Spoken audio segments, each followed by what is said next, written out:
peut commencer? Gloire à Dieu. Alors, ouvrons nos Bibles dans 2 Timothée 3, chapitre 3, verset 15. La Bible dit, dès ton enfance, tu connais les saintes lettres qui peuvent te rendre sage, à salut par la foi en Jésus-Christ. Toute écriture est inspirée de Dieu et utile pour enseigner, pour convaincre, pour corriger, pour instruire dans la justice, afin que l'homme de Dieu soit accompli et propre à toute bonne œuvre. Dis Amen. Donc, le but de ce que nous faisons, par exemple, actuellement, nous sommes sur quelle série? Comprendre la délivrance, c'est ça? La vraie délivrance biblique. Amen. Et donc, ici, l'apôtre Paul dit que toute écriture, verset 16, est utile pour enseigner, convaincre, corriger, instruire dans la justice. Ça veut dire qu'en tant que croyants, la base de nos convictions et de nos croyances doivent être uniquement fondées sur les écritures. Voilà pourquoi toi et moi, notre responsabilité en tant que croyants doit être d'étudier. Amen. Tu suis? Si tu es juste un chrétien qui aime bien entendre et tu ne prends pas le temps avec rigueur, de manière studieuse, tu seras une proie très facile. Est-ce que vous suivez? Parce qu'il dit au verset 17, afin que l'homme de Dieu soit accompli et propre à toute bonne œuvre. Ça veut dire que ce qui donne à quelqu'un de pouvoir enseigner, de pouvoir être homme de Dieu, d'ailleurs même dans ce texte ici, homme de Dieu, ce n'est pas le même sens qu'on a aujourd'hui quand on dit quelqu'un est homme de Dieu, ça veut dire qu'il prêche. Homme de Dieu ici, ça veut dire chrétien. Parce que homme qui vient de Dieu, dans l'original, c'est ce que ça veut dire. Toi et moi, nous sommes nés de Dieu. Amen. Mais en d'autres termes, la fondation d'un croyant, quelqu'un qui est établi dans les choses de Dieu, la fondation de croyant, ça doit être les Écritures. Et ce qui permet à un croyant d'être établi, c'est quoi? Les Écritures. Est-ce que c'est clair? Vous suivez? Donc, 2 Timothée 2, 15. C'est pourquoi il donne une expression, un verbe, efforce-toi. Ça veut dire quoi, efforce-toi? Fais tout ce qui est en ton pouvoir. Fais tout ce qui est en ton pouvoir. Dans le grec, c'est le mot grec spoudazo, ça veut dire diligence. Ça veut dire, d'autres versions disent travailler dur. Vous suivez? Ça veut dire que étudier les Écritures demande de la diligence, parce qu'il dit il faut que tu sois capable de dispenser droitement la parole de vérité. Donc, pour arriver à ce point-là, ce n'est pas quelque chose de banal, ça demande de la diligence et du travail dur. Suis-moi. Si tu veux être quelqu'un qui comprend les Écritures, la marche efficace avec Dieu, suis-moi. Ce que je vais dire, ça peut te choquer, mais la marche efficace avec Dieu n'est pas pour les paresseux. Peu importe à quel point tu es bien intentionné, il n'y a aucun futur glorieux pour un chrétien paresseux. Pourquoi? Parce que tu n'auras jamais pris le temps de bien appréhender les réalités associées à ta nouvelle nature. Et ça, c'est uniquement lorsque tu appréhendes correctement les Écritures. Amen. Voilà les choses pour lesquelles nous, on vient à l'église. Vous suivez? Tu t'appuies sur le contexte. Qu'est-ce que l'auteur voulait vraiment communiquer quand il disait ce qu'il a dit? Vous suivez? Ça, ce sont les choses pour lesquelles nous venons à l'église. Nous, on ne vient pas à l'église pour être guéri. Bien qu'à l'église, tu peux être guéri. Nous ne venons pas à l'église pour résoudre des problèmes. Bien qu'à l'église, des problèmes peuvent être résolus. Nous venons à l'église pour connaître Jésus, afin de marcher efficacement avec Dieu. Parce que tu ne peux pas marcher efficacement avec Dieu si tu n'as pas une connaissance exacte de Jésus. Une des choses les plus tristes que je remarque, c'est qu'il y a des chrétiens qui s'appellent chrétiens, dont la racine du mot chrétien là, c'est quoi? Christ.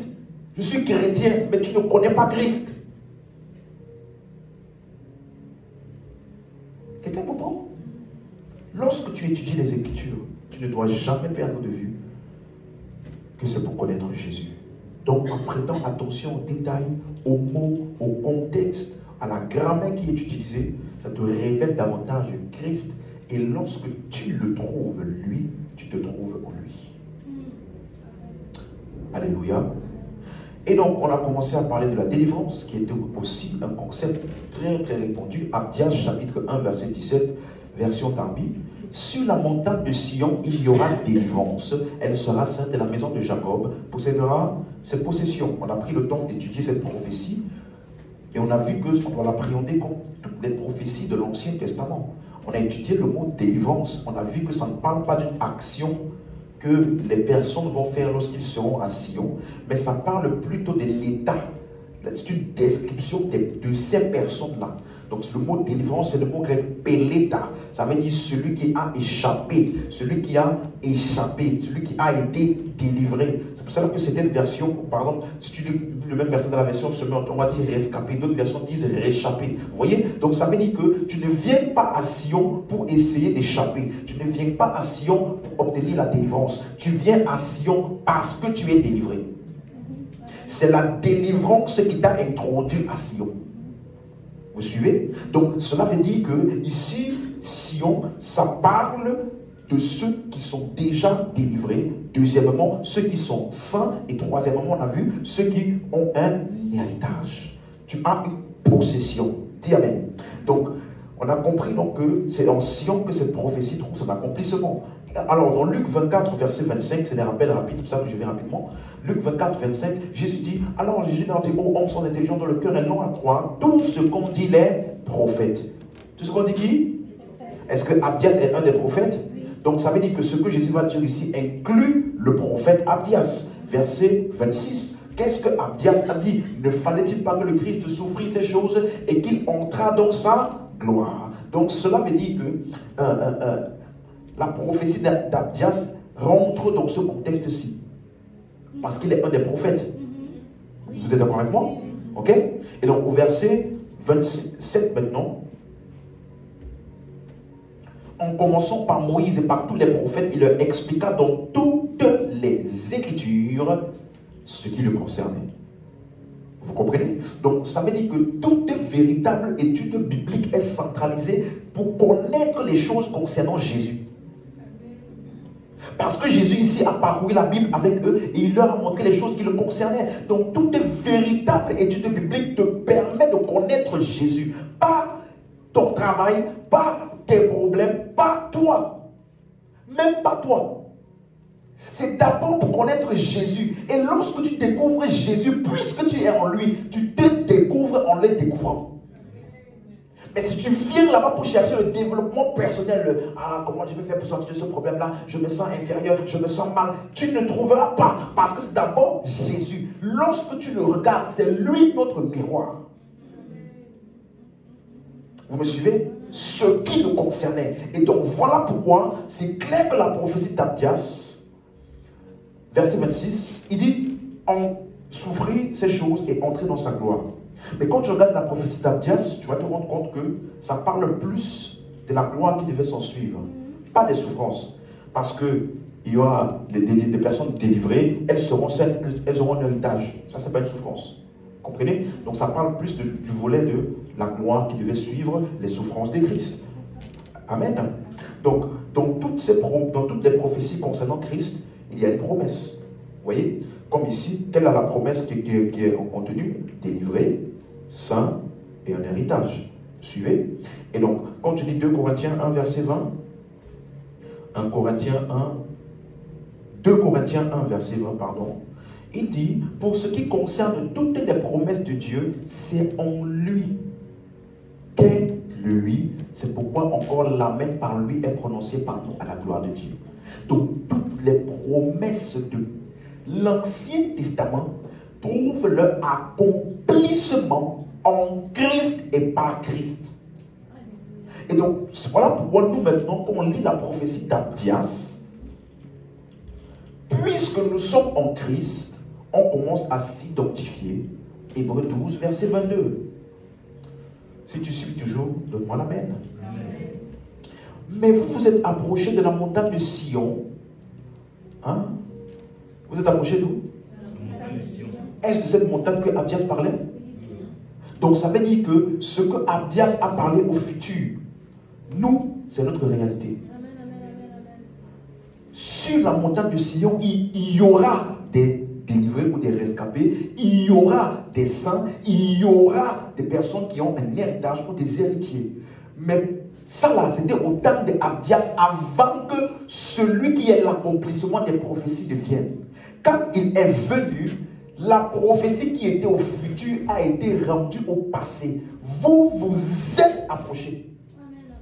Donc quand tu lis Abdias, tu le lis avec la compréhension que l'accomplissement a déjà eu lieu par Christ. Vous vous êtes approchés de la montagne de Sion. Vous suivez? Donc aujourd'hui, nous qui sommes en Sion, quelles sont les 3 choses qui nous caractérisent? Nous sommes 1, délivrés, 2, saints, 3 et... Donc si tu es à Sion aujourd'hui et tu cherches la délivrance, ça veut dire qu'on ne t'a pas expliqué là où tu es venu. Si tu es à Sion et tu cherches à te sanctifier, tu cherches à être saint, à devenir saint, tu n'as pas compris où tu es. Et si tu es à Sion et tu cherches un héritage quelque part, tu n'as pas compris où tu es. Nous sommes présentement sur la montagne de Sion. Et après, je vais expliquer ce que ça veut dire. Mais ensuite qu'on a fini d'expliquer ça, on a commencé donc à voir qu'est-ce qu'on appelle donc la délivrance. Puisqu'il dit qu'à Sion, il y a la délivrance, les personnes sont délivrées, qu'est-ce qu'on appelle la délivrance? On a commencé à voir que le premier mot grec pour parler de la délivrance, c'est le mot grec romaï. Ça veut dire te sortir d'un lieu et t'introduire dans un autre. Te délivrer pour lui-même. Le libérateur va te sortir du lieu où tu étais et tu vas devenir sa possession. On a vu ça dans Colossiens chapitre 1, verset 13. Qui nous a délivrés de la puissance des ténèbres et transportés dans le royaume de son Fils. Vous voyez? Ici, on n'a pas dit il nous a délivrés de la puissance des ténèbres. Le mot délivrer doit toujours avoir une destination.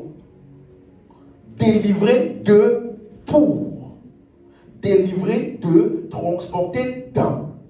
Donc tu as changé de localisation, tu as changé de propriétaire. Tu vas devenir la propriété du libérateur. Amen. Et donc le deuxième point qu'on a vu concernant la délivrance, c'est que la délivrance, ce n'est pas chasser les démons. Amen. Parce que quand la Bible parle de chasser les démons, elle appelle ça chasser les démons. Et quand la Bible parle de délivrance, elle appelle ça délivrance et d'autres mots. Mais en tout cas, il n'y a aucun verset biblique qui dit que délivrance veut dire chasser les démons. Nulle part. Quelqu'un me suit bien? Donc, ça veut dire que on peut chasser un démon d'une personne, mais la personne n'est pas délivrée. Nous avons vu ça plusieurs fois dans les Écritures. Que même lorsqu'il part, il peut revenir. Et la condition est pire. Donc, la personne est pire qu'avant que tu aies chassé les démons. Donc, ça ne peut pas être ça la délivrance. Donc, on a vu qu'est-ce que Jésus appelle dans la délivrance. Luc 4, 18. Il dit, l'Esprit du Seigneur est sur moi, car il m'a oint pour prêcher la bonne nouvelle. Luc 4, 18. Il m'a oint pour annoncer une bonne nouvelle aux pauvres, pour m'envoyer pour guérir ceux qui ont le cœur brisé, pour proclamer aux captifs la délivrance. Donc la délivrance en tant que ministère, suis bien. Je vais mettre un détail aujourd'hui. La délivrance en tant que ministère est une prédication, un message. Faire la délivrance, je vais vous expliquer ça, n'est pas pour nous. Il n'y a qu'un seul qui a fait la délivrance. L'action de nous délivrer. Il nous a... Donc, celui qui a posé l'acte qui nous a délivrés, c'est lui. Aujourd'hui, nous prêchons ce qu'il a fait. Nous annonçons la délivrance qu'il a accomplie. Vous me suivez? Donc, au jour d'aujourd'hui, la délivrance a déjà eu lieu. Par l'œuvre de Christ. Et c'est ce que je vais expliquer en plus en détail. Mais, pour nous, nous ne faisons pas la délivrance. Amen. Jésus dit, proclamez aux captifs la délivrance. Et donc, qu'est-ce qu'il a appelé la délivrance? On a vu, c'est le mot grec aphésis. A-P-H-E-S-I-S. A-P-H-E-S-I-S. il faut que tu connaisses ce mot-là. Ce mot veut dire délivrance, ici, mais c'est exactement le même mot grec qui est utilisé lorsque on parle de rémission des péchés ou pardon des péchés. Tu peux remplacer ici, sans aucune peur de te tromper. Il m'a envoyé proclamer aux captifs le pardon des péchés. Vous suivez? Donc ça veut dire que, en réalité, ce mot aphésis veut dire libérer, laisser aller, oublier une peine considérée comme si elle n'a jamais été commise. Donc, le lieu où nous étions maintenus esclaves, ou ceux de qui nous étions esclaves, c'est le péché. Nous étions sous l'esclavage du péché. Comprenez? Et donc, Christ nous a libérés. On appelle ça rémission des péchés. Donc, la délivrance en Christ, c'est la délivrance du péché. Ça veut dire que, pourquoi on appelle ça pardon ou rémission des péchés? Ça veut dire que le péché ne peut plus rien contre toi devant Dieu. Tu m'as suivi? Le péché ne peut plus rien contre toi. C'est pour cela que quand tu lis maintenant Colossiens 1, verset 13, Colossiens 1, 13, qui nous a délivrés, vous voyez, de la puissance des ténèbres, nous transporter dans le royaume du Fils de son amour. De quoi s'agit-il? Verset 14. De quelle est cette délivrance-là? Il dit en qui nous avons la rédemption, la rémission. Donc la délivrance qu'on a expérimentée est appelée quoi? Rémission des... Vous comprenez? Pourquoi il y a le terme rédemption à chaque fois? C'est parce que rédemption parle d'un prix qui a été payé. Vous voyez, on appelle souvent Jésus, dans d'autres versions, dans certains versets, pardon, 1 Timothée 2, 5 et 6, on dit, il est lui-même la rançon. Lorsque tu as été kidnappé, pour que tu sois libéré, on paye une rançon. Vous voyez? Donc c'est pour ça qu'il y a le mot rédemption. Et donc rémission qui parle de libération. Donc le kidnappeur là, c'était qui? Le péché. Il a payé la rançon au péché. Et donc, il y a eu la rémission, ou la libération, ou la délivrance. Donc, qu'est-ce qu'on appelle délivrance? Pardon des péchés. Donc, la délivrance est prêchée. Pourquoi? Parce que le pardon des péchés est un message. Regardez, Jésus a dit, Marc chapitre 7, verset 15, lorsqu'il était sur le point d'aller au ciel, après sa résurrection, il dit à ses disciples, allez par tout le monde et prêchez, dernièrement prêcher. La bonne nouvelle à toute la création. Verset 16. Celui qui croira et qui sera baptisé sera sauvé. Celui qui ne croira pas sera condamné. Suis-moi. Ici, Jésus a dit de prêcher la bonne nouvelle ou prêcher l'évangile. Tu es d'accord? Et le même événement est relaté par Luc. Ce que Luc va dire, ce n'est pas différent. C'est juste deux manières de reformuler le même événement. Vous me suivez? Luc, lui, il dit dans Luc 24, 47, il dit et que la repentance et le pardon des péchés seraient prêchés en son nom à toutes les, à commencer par Jérusalem. Donc, dans Marc, il a dit prêcher l'évangile. N'est-ce pas? Dans Luc, il a dit prêcher le pardon des péchés. Ou prêcher la délivrance. Aphésis. Vous suivez? Donc, je peux dire sans aucune peur, au risque de me tromper, que la prédication de l'évangile est la prédication de la délivrance. Donc, tout chrétien est un ministre de la délivrance. Non pas en faisant sauter et crier les gens, mais en prêchant l'évangile. Si tu as suivi, dis Amen. Est-ce que ça fait sens? C'est clair pour quelqu'un? Donc, comme Jésus disait délivrance, il parlait de quoi? Rémission des péchés. Vous avez compris? Si nous comprenions ça, il y aurait moins de folklore. Vous suivez? Parce que quelqu'un ne on peut chasser les démons, mais il n'a pas reçu le pardon des péchés. Donc il n'est pas délivré. Vous suivez? Parce que, pourquoi est-ce qu'on parle de la puissance des ténèbres? Pourquoi, si c'est le péché, écoute bien ce que je te dis maintenant, si c'est le péché de quoi on a été délivré, pourquoi on dit qu'on est délivré de la puissance des ténèbres alors? Hein? Quelqu'un suit? Si c'est le pardon des péchés qu'on appelle délivrance, pourquoi on dit il nous a délivré de la puissance? Le mot puissance parle de l'autorité des ténèbres. Ça veut dire que les ténèbres exerçaient leur autorité sur nous. Or, quelle est l'autorité des ténèbres? La mort et le péché. Donc, si on t'a délivré de la mort, les ténèbres n'ont plus aucune emprise sur toi. Vous suivez? C'est pour cela que la nouvelle naissance que nous avons reçue est appelée rémission des péchés, mais c'est aussi appelé nous qui étions morts, il nous a rendus à la vie. Quelqu'un comprend ça? Donc, ça va devenir plus clair par la suite. Mais, dans Hébreux 2 maintenant, Hébreux 2, verset 14, version Martin.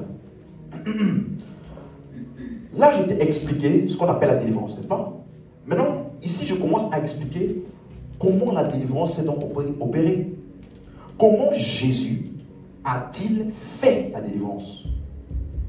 Tu suis? Comment a-t-il obtenu cette délivrance pour nous? On dit parce que les enfants participent à la chair et au sang. Lui aussi de même a participé aux mêmes choses. Qu'est-ce qu'il est en train de dire ici?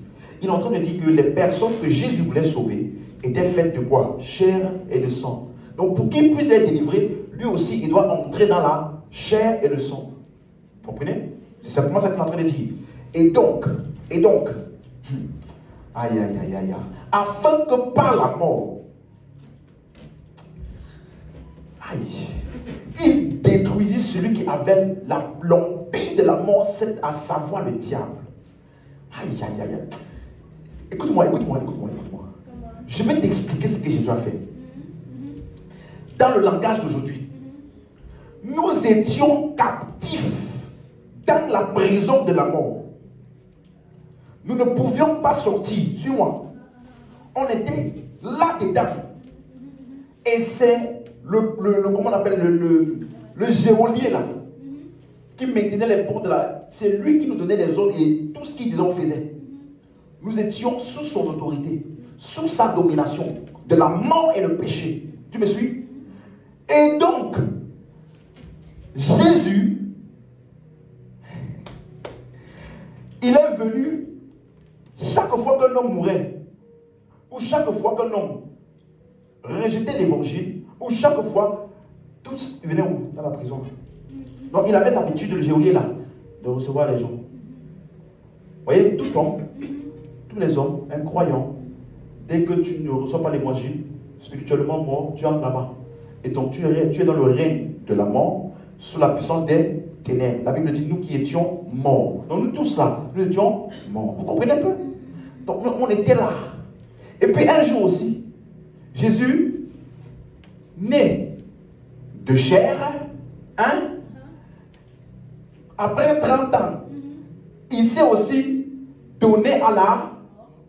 Donc, la mort l'a aussi reçu comme un de plus, ne sachant pas que c'était lui qui vient de recevoir là, qui est la porte ou la solution de sortie pour tous ceux qui étaient enfermés depuis longtemps. On dit qu'il voulait nous délivrer, n'est-ce pas? Il nous a délivrés par quoi?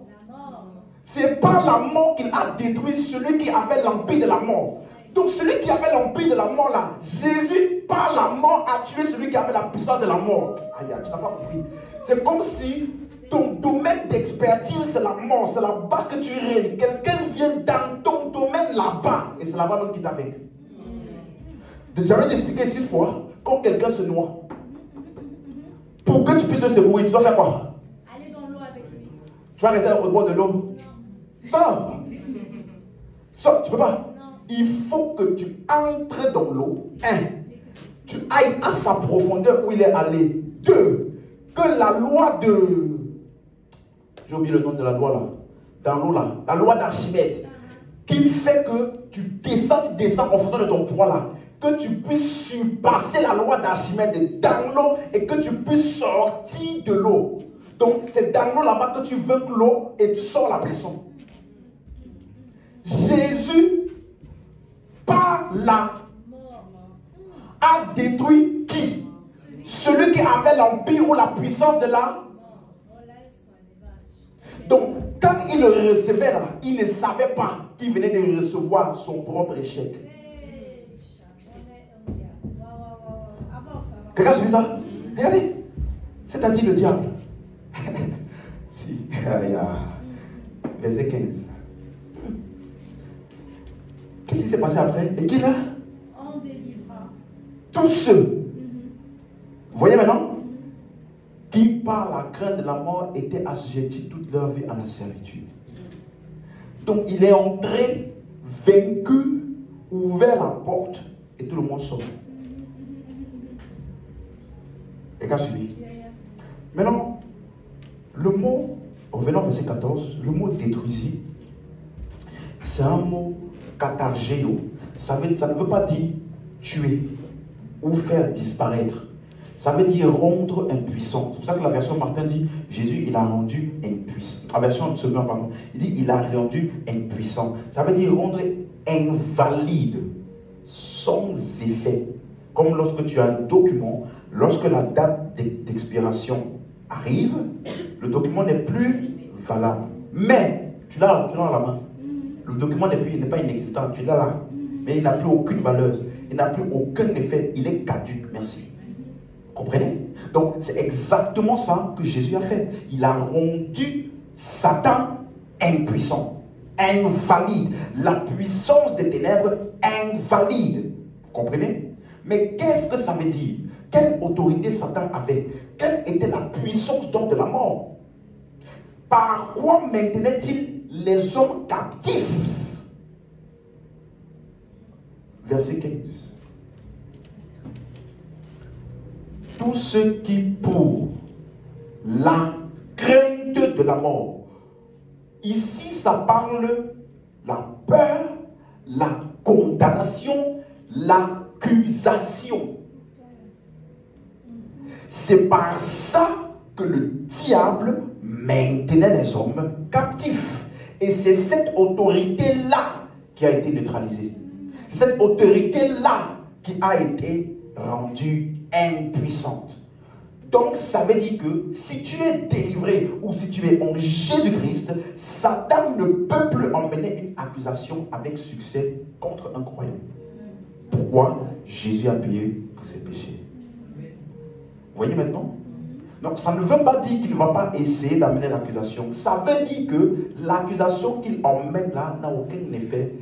Juridiquement, légalement, dans la justice divine, ça n'a aucune valeur. Le seul endroit où ça peut avoir une valeur, c'est dans ta tête si tu n'as pas été enseigné.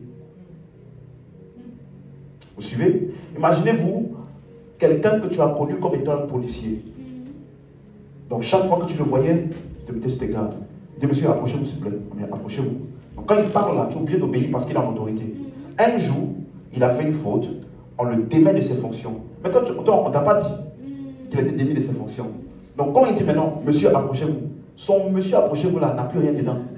Mais toi, si tu n'es pas au courant qu'il n'a plus rien dedans, tu vas continuer à obéir comme s'il y avait quelque chose, tandis qu'il n'y a rien. C'est exactement comme ça qu'aujourd'hui, on a vu ça dimanche, le diable, il n'a que des ruses. Te faire croire quelque chose qui n'est pas réel. Parce qu'on ne peut pas employer ruse pour quelqu'un qui est capable. La ruse, c'est lorsque tu essaies d'obtenir une chose que par toi-même, logiquement, tu n'as pas la capacité de la voir. Donc, qu'est-ce que tu fais? Tu crées des manigances et tu prends des fausses apparences, tu fais croire, pour finalement qu'on te considère différemment de ce que tu es et qu'on te donne ce qu'on croit que tu es. Suivez? Parce que j'ai dit ici, suis-moi, si le diable se présente devant toi en tant que diable, toi, tu vas rigoler. Tu vas rigoler, tu vas dire, Donc c'est le petit machin si fatigué là qui nous fait, que tout le monde, donc c'est comme ça là. Tout le monde, tous les grands experts de délivrance, donc c'est sur toi le petit truc là qui sont en train de fatiguer leur effort toute la nuit comme ça. Pourquoi? Parce que par la ruse, il a réussi à leur faire croire qu'il est encore puissant. Tu vois? Rendu impuissant. Il ne peut plus amener une accusation contre un chrétien. Donc ça veut dire que si tu as péché et qu'un démon ou je ne sais pas quoi vient pour essayer de t'oppresser, tu dois dire sors. Tu n'as aucun droit de venir ici. Ah mais tu as péché, quelqu'un disait une fois, non mais je sais, il y a un homme de Dieu, et puis on est partis ensemble, hier la veille, là il avait commis un péché, et quand il est venu pour chasser le démon a dit, toi aussi tu veux me chasser. Toi aussi tu veux me chasser. Hier là, tu te rappelles ce que tu as fait, et dès que le démon a dit ça, il a perdu ses moyens. Frère, c'est parce que tu t'approches et tu opères comme ça avec la conscience de toi. Nous là, on opère avec la conscience de lui en nous. Donc, que j'ai péché ou pas, ce n'est pas ton problème. Je suis en Christ et je viens au nom de Jésus-Christ. Donc toi, sors. Histoire de j'ai péché ou péché, pourquoi pécher là? C'est entre moi et Dieu. On va gérer ça entre nous. C'est comme si j'ai un problème avec mon père et puis le voisin du quartier vient pour dire, toi tu as un problème avec ton père? Voilà pourquoi. Tu as quoi voir dans le problème entre moi et mon père là? Vous voyez? Vous avez suivi? Non. Il ne peut plus. Jésus a payé pour tous tes péchés. Alléluia. Voilà pourquoi il dit dans Apocalypse 12, verset 9. C'est clair pour quelqu'un? Apocalypse 12, verset 9.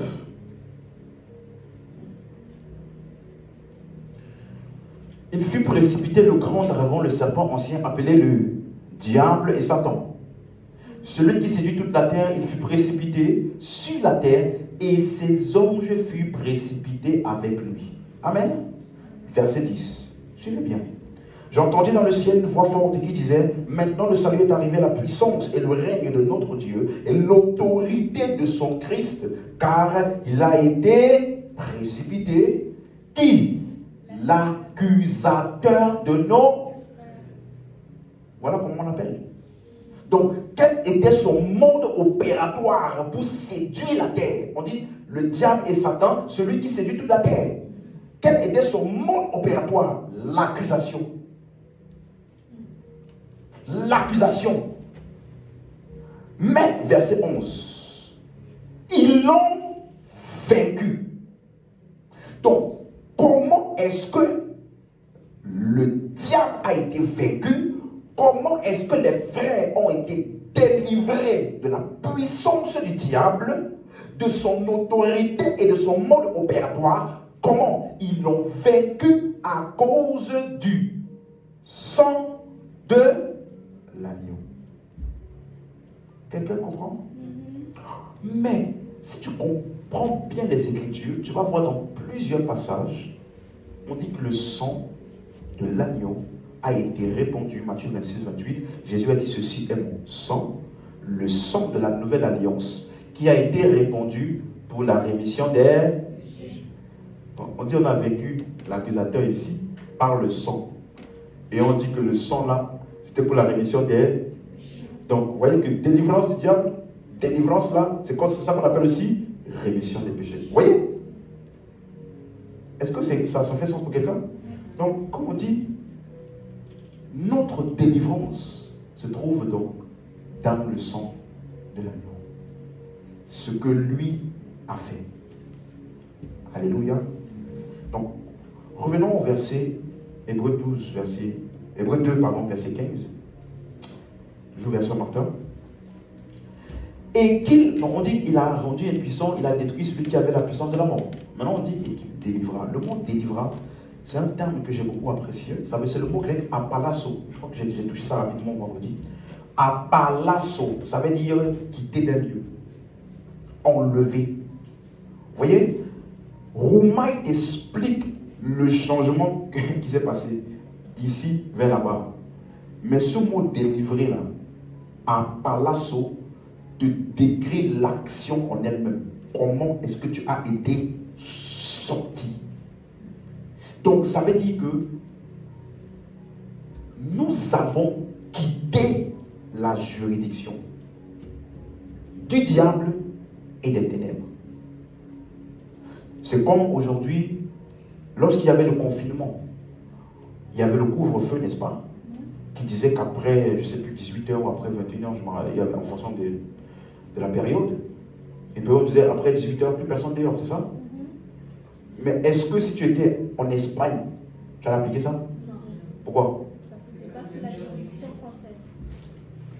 Donc, nous avons quitté la juridiction des ténèbres. Parce qu'il a dit, il nous a délivrés de la puissance des... Donc ça veut dire que, suis-moi, les gens qui écoutent les anciens occultistes, ils écoutent les anciens gens qui fonctionnaient dans les ténèbres là, et après ils font une doctrine avec ça. Ils n'ont pas compris. Peut-être ce que les gens racontent là, ça marche pour ceux qui sont où? Dans leur juridiction. Oh, on a pris cadenas, on a mis ton nom dessus, on a fermé le cadenas, et puis ta vie a été bloquée. Peut-être ça marche pour ceux qui sont sur la puissance des... Mais nous, on a quitté là. Donc, si tu veux, prends le plus gros cadenas de Carrefour, tu mets tout mon nom dessus, et puis tu mets même clé 14, tu bloques. Tu vas voir comment ma vie va encore avancer plus. Parce que nous ne sommes pas sous la même juridiction. Comment tu vas prendre quelqu'un qui fonctionne dans le royaume des ténèbres pour t'expliquer à toi qui est dans la lumière? Où est le sens? Vous voyez? C'est ce qu'on veut dire quitter. C'est comme si tu es en France ou alors tu es en Espagne. Et puis Macron dit à partir d'aujourd'hui, tous ceux qui sont en France, le carburant sera à, je ne sais pas, 1 euro. De 20 centimes. Et puis toi, tu es en Espagne, hein? Tu as écouté le discours de Macron. Tu vas en Espagne, tu arrives là. Là-bas, il n'y a aucun décret, donc. Tu vois, c'est 2,30 € le litre. Tu appelles le chef de Total. Excusez-moi, je ne comprends pas. Je ne comprends pas. Je pensais que ça devait descendre à 20 centimes. L'État avait dit qu'il devait nous aider. Et donc, on va te dire, frère, de quel président parles-tu? Hein? Et ça s'appliquait à quel juriste? Vous avez compris maintenant? Donc, comment toi tu es en Christ? Et toi, vous savez, quand va t'arriver ça, si tu dors et puis dans ton rêve, tu manges. Si tu manges dans ton rêve là, ça veut dire qu'on t'a envoûté. Il dit, on a initié beaucoup à la sorcellerie comme ça, parce que dans les rêves là, on leur a donné des nourritures envoûtées dans leurs rêves. Frère, tu sais le nombre de fois que j'ai mangé dans mon rêve? Et quand frère, si jamais tu vois un plat dans ton rêve, mange, mets tout là.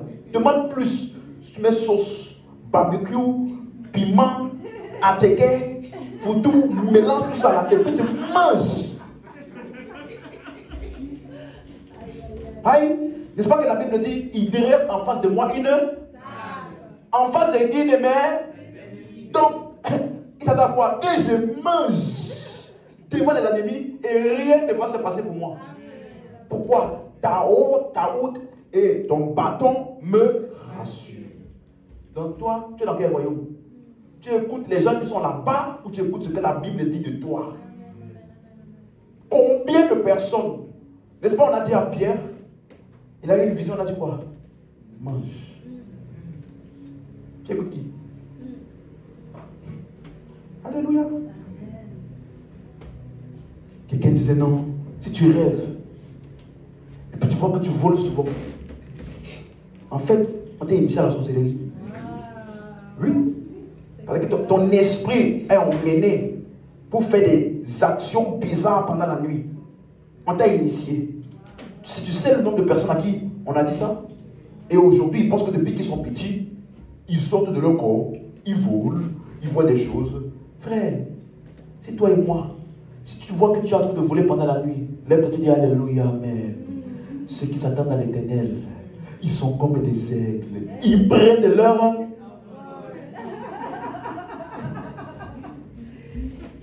C'est toi qui décides qui tu écoutes.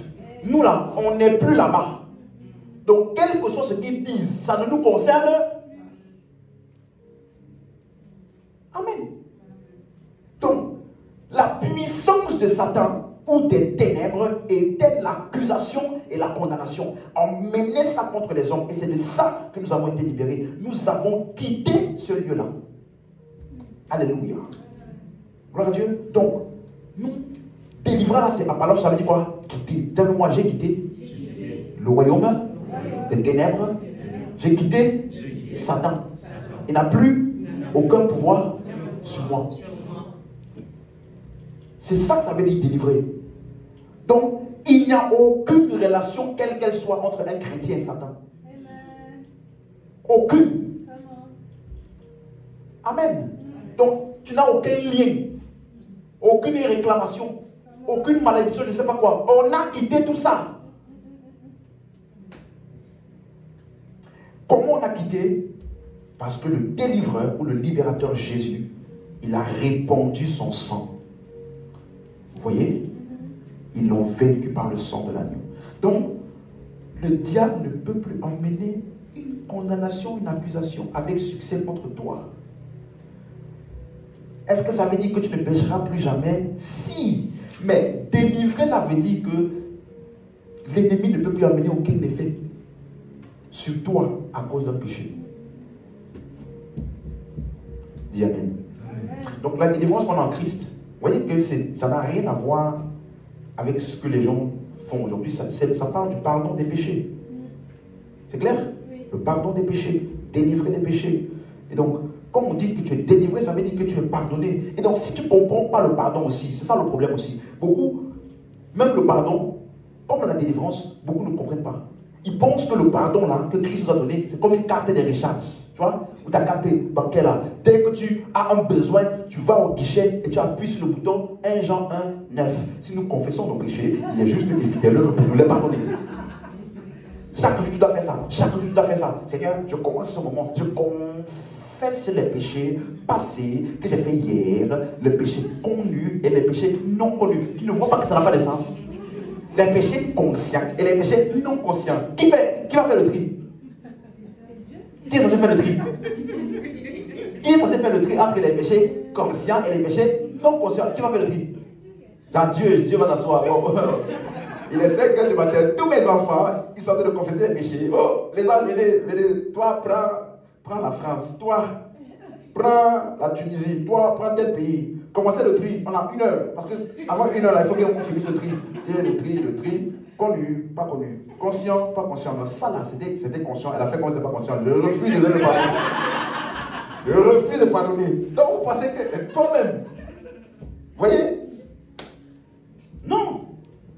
Le pardon des péchés a été fait une seule fois pour toutes. Amen.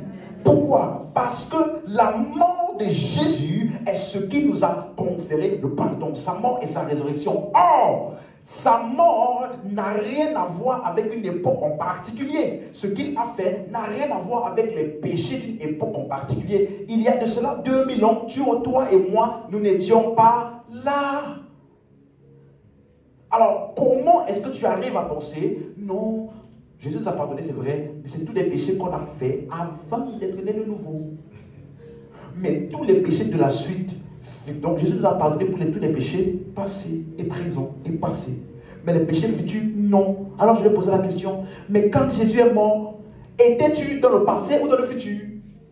Tes péchés que toi tu appelles péchés passés là, est-ce que c'était le passé de l'œuvre de Jésus ou le futur de l'œuvre de Jésus? Donc tu vois que Jésus est mort pour des péchés qui n'avaient même pas encore été commis. Et les péchés que tu vas faire demain ou même pas dans 1 an, 2 ans, 3 ans, est-ce que Jésus va venir remourir? Donc par son sacrifice, il est entré dans le temps et l'éternité. Il a réduit en tous les péchés passés, présents et futurs. Et cette même œuvre nous a pardonné éternellement. Donc, le pardon des péchés, ce n'est pas une chose qu'on cherche à avoir en Christ. Le pardon des péchés est ce que nous avons. Nous avons déjà été pardonnés. Colossiens chapitre 1, verset 14. Regardez l'expression qu'il utilisait. En qui nous... Hein? Nous aurons quand on va confesser les péchés. Nous cherchons à avoir. Nous avons quoi? La rédemption et la... Donc, rémission des péchés, ce n'est pas ce que tu cherches à avoir. Même texte. Éphésiens 1, 7. En qui nous avons la rédemption par son sang, la rémission des... Selon ta confession des péchés quotidiennes. Selon quoi? La richesse de sa grâce. Quelqu'un comprend ça? Non pas selon ton remords. Non pas selon que tu en sois conscient ou pas. Selon la richesse de sa grâce. Hébreux 10, 17. Quelqu'un disait une fois, vous savez, il y a une différence entre le péché et l'iniquité. Le mystère de l'iniquité. L'iniquité, c'est plus puissant, plus profond que le péché. Donc, quand tu regardes dans l'iniquité là, il y a des choses en plus qu'on doit faire. Parce que les chrétiens ne lisent pas la Bible, qu'on les plaque comme ça. Ils disent quoi? Et je ne me souviendrai plus de leur ni de leur. Donc, si toi tu fais un séminaire spécial pour l'iniquité, pensant que ça est différent du péché, il faut bien le lire. Alléluia. Donc, tu es délivré, tu es pardonné. Et quand on dit je ne me souviendrai plus, ça ne parle pas d'un trou de mémoire. Ça parle du fait que ça ne sera plus pris en compte dans notre interaction. Donc, à chaque fois que tu dis, Seigneur, je te demande encore pardon, Dieu dit, de quoi parles-tu?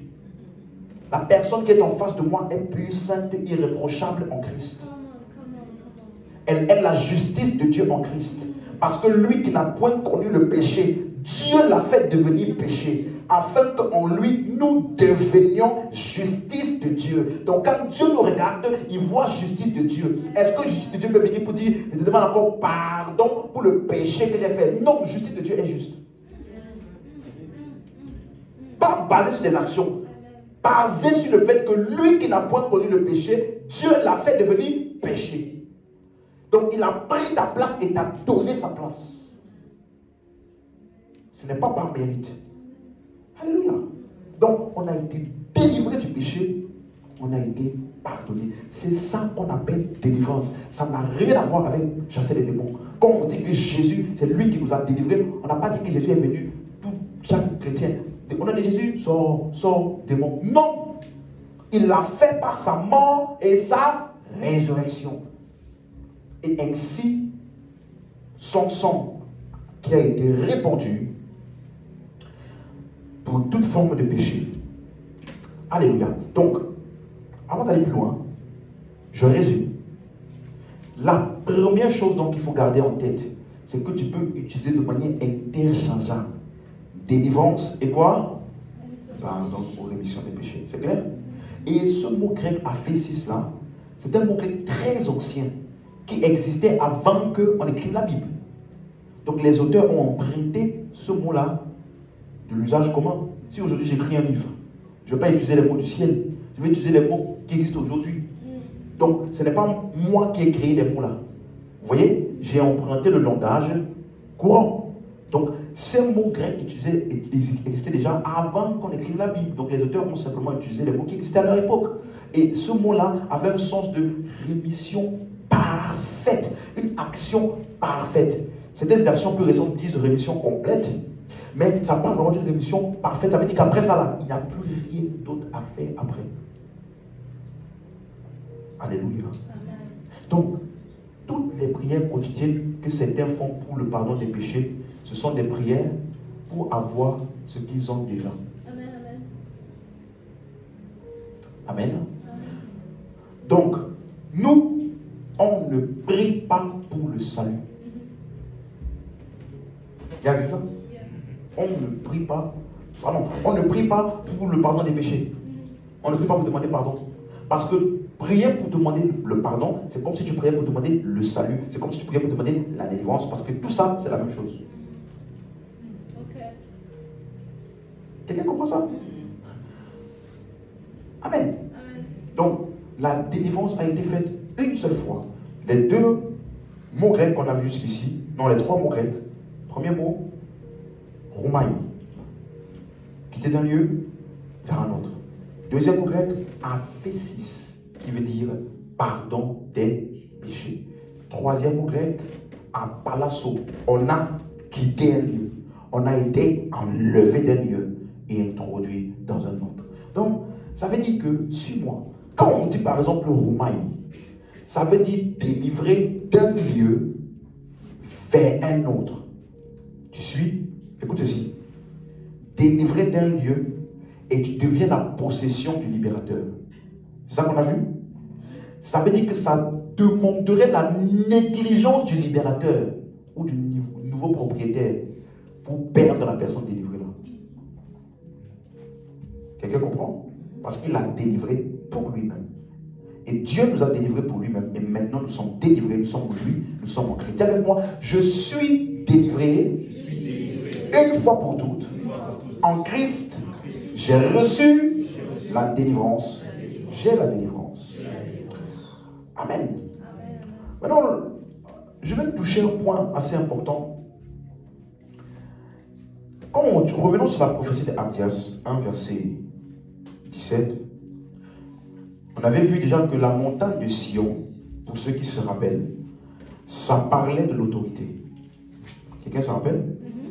On a vu que, par exemple, la première mention de ce mot Sion, c'est le mot, c'est dans 2 Samuel 5, verset 7. Je fais des rappels très très rapides dessus. David s'empara de la forteresse de Sion, c'est la cité de David. Donc, on a vu que le mot forteresse, maison de puissance, c'est le lieu où le roi, la cité là, c'est le roi promulguait les décrets. Donc, c'est le lieu où il exerçait l'autorité. Donc, Sion ici est assimilé à la cité de David, le lieu où le roi David règne. À partir de ce lieu-là, est-ce que vous suivez? Donc, ça veut dire que Sion parle du royaume et de l'autorité. Donc, comme le prophète disait, sur la montagne de Sion, il a utilisé Sion parce qu'il faisait référence à l'autorité et au royaume. Est-ce que vous suivez? Mais le royaume de qui? C'est ça la question. Ici, tu peux avoir l'impression qu'on parle du royaume de David, n'est-ce pas? Mais quand on lit maintenant les autres prophéties, par exemple, Psaume 118, verset 22, la pierre qu'ont rejeté ceux qui bâtissaient est devenue la pierre principale de l'angle. Et Ésaïe 28, verset 16. Retenez bien la pierre. C'est pourquoi, ainsi parle le Seigneur l'Éternel, j'ai mis pour fondement où? En Sion. Une pierre éprouvée, une pierre angulaire de prix, solidement posée. Celui qui la prendra pour appui n'aura point hâte de fuir. Donc maintenant, il parle déjà d'une pierre et il dit, celui qui va prendre appui sur cette pierre ou sur ce fondement. Maintenant, Pierre, dans la révélation, va parler de Sion encore, dans 1 Pierre 2, verset 6. Car il est dit dans l'Écriture, voici je mets en Sion une pierre angulaire, choisie, précieuse, celui qui croit en elle ne sera point confus. Donc ici, vous voyez que on parle maintenant comme si c'est une personne. Croire en elle. D'autres versions disent même croire en lui. Donc Sion, qui parle d'une pierre, est centralisée sur Jésus. Est-ce que ça fait sens pour quelqu'un? Sion est centralisé sur Jésus. Donc, si Sion parle d'un royaume, c'est donc le royaume de Dieu en Christ. C'est clair? J'ai pris le temps d'expliquer ça dans la première vidéo, la première partie. C'est pour ça que je vais un peu vite. Donc, Romains 11, verset 26. Romains 11, verset 26. Romains 11, verset 26. Ainsi, tout Israël sera sauvé, selon qu'il est écrit, le libérateur viendra de Sion, et il détournera de Jacob les impiétés. Vous voyez un peu? Donc, ça veut dire que, ici encore, il parle de Sion comme une personne, le libérateur. Centralisé, focalisé sur une personne. Donc, ça veut dire que si on comprend, la première session, j'avais dit que d'après les Juifs, aujourd'hui, Sion et Jérusalem sont confondus. Ok? Même si ce n'est pas à l'époque le même lieu, aujourd'hui, quand on dit Sion, ils voient ça comme c'est Jérusalem. D'accord? Donc, ça veut dire que ça fait référence à la même chose. Et dans l'Ancien Testament, quand tu le lis, ça peut avoir l'impression que c'est un lieu. Mais dans les prophéties, c'est utilisé, ce lieu-là est utilisé pour symboliser de manière figurative les types, ombres de Christ. Si tu suis, dis Amen. Est-ce que c'est clair? Donc, allons maintenant dans le Nouveau Testament, Hébreux 12, verset 22. J'ai fait tous les rappels par rapport à Sion. Maintenant, je vais expliquer quelque chose sur Sion. Donc, quand tu entends Sion, ça parle de quoi? Le royaume et l'autorité. Vous êtes d'accord? Maintenant, regardez. Vous vous êtes approché de la montagne de Sion. Vous êtes d'accord? La cité du Dieu. Tout à l'heure, on avait vu que c'était la cité de qui? David. Vous voyez? Donc, Sion physique est utilisé comme une ombre du véritable Sion qui est la cité du Dieu vivant. Quelqu'un comprend? Et donc, ça veut dire que ce n'est pas une localisation géographique. Pourquoi? Regardez l'autre expression. De la Jérusalem, quand on dit céleste, ça veut dire quoi? On va voir. Mais en tout cas, ça veut dire pas la Jérusalem qui est en Israël là. C'est Jérusalem qui est céleste. Amen. Donc, ça veut dire que le lieu d'autorité, qui est la forteresse de David, qui est la cité de David là, était une ombre du véritable lieu d'autorité et de royaume de Dieu, qui est où? En Christ. La cité du Dieu vivant. Quelqu'un comprend? Donc, qu'est-ce qu'il disait même depuis Sion, Sion? Ça parle simplement de la cité du Dieu vivant, ou alors en Christ. Vous voyez? C'est pour ça qu'il y a des endroits où on parle de Sion, on dit celui qui croira en lui. Parce que Sion est centralisé sur qui? Christ. Or, Sion parle aussi du royaume et de l'autorité. Donc, Sion dans sa globalité parle de quoi? Le royaume et l'autorité de Dieu qui est où? En Christ. Est-ce que c'est clair? Limpide? Ok. Alors, ce que je vais dire maintenant va faire sens. La Jérusalem? Ok. Comme Jésus disait, le royaume des cieux est parmi vous. Royaume, ça parle de l'autorité. Cieux, Jérusalem céleste. Le lieu où il y a l'autorité de Dieu est parmi vous. Il parlait de quoi? Il faisait référence à quoi? À son autorité. Est-ce que vous comprenez? Donc, en fait, ça ne voulait pas dire que tout le monde est dans le royaume des cieux. Ça voulait dire ceux qui ont l'autorité de lui. Et qui sont ceux-là? Éphésiens 1, verset 18. Retenez bien cette expression, Jérusalem céleste. On va commencer à l'analyser petit à petit. Qu'il illumine les yeux de votre cœur pour que vous sachiez quelle est l'espérance qui s'attache à son appel, quelle est la richesse de la gloire de l'héritage qu'il réserve aux saints. La suite. Et quelle est envers nous qui croyons l'infinie grandeur de sa puissance qui se manifeste avec efficacité par la vertu de sa force. Verset 20. Il l'a déployé où? En Christ. Suivez-moi. En le ressuscitant des morts. Retenez bien. En Christ, ressuscité des morts, et en le faisant asseoir à sa droite dans les lieux. On revoit trois choses importantes. Ressuscité, à sa droite, et lieu céleste. Retenez ces trois expressions-là. Je suis en train d'expliquer Jérusalem céleste. Hein? Parce que Sion, c'est Jérusalem céleste, c'est le lieu de l'autorité. On est d'accord? En Christ. Il y a un texte ici qui nous permet de comprendre. Quand est-ce que Christ a une autorité? Résurrection. Assis où? À sa droite ou dans les lieux célestes. C'est clair? Donc, ça veut dire que, comme tu entends Jésus ressuscité, il est à la droite de Dieu, le Père, dans les lieux célestes. Ou, verset 21, au-dessus. Au-dessus, ça parle de quoi? Domination. Autorité. Donc, comme on dit, suis-moi, Jésus assis à la droite de Dieu, ça ne veut pas dire Jésus est sur le côté droit. Dieu est esprit, son côté droit est où? Hein? On dit il est omniscient, omniprésent. Donc, sa gauche là, c'est où? Sa droite, c'est où? Vous comprenez? Donc, à sa droite, c'est comme quelqu'un, on dit, c'est mon bras droit. Vous voyez un peu? Ou ça veut dire que ça part du fait que toute la régence de son autorité a été confiée à cette personne-là. Donc, Jésus, assis à la droite de Dieu le Père, parle de la position d'autorité qu'il a eue après sa résurrection. Ça fait quoi? C'est clair pour quelqu'un? Assis, verset 20, regardez. Ressuscité des morts, le faisant asseoir à sa droite dans les lieux célestes. En quoi consiste le fait qu'il est assis à sa droite? Verset 21.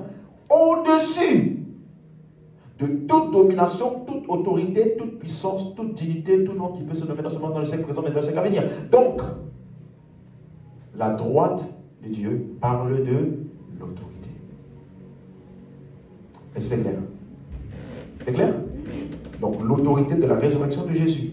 Droite de Dieu, lieu céleste, au-dessus, c'est l'autorité de sa résurrection. Mais après, Éphésiens 1, on parle de Jésus ici, n'est-ce pas? Tout le monde est d'accord? On parle de Jésus, ressuscité, assis à la droite. Maintenant, dans Éphésiens 2, verset 6. Il nous a ressuscités ensemble.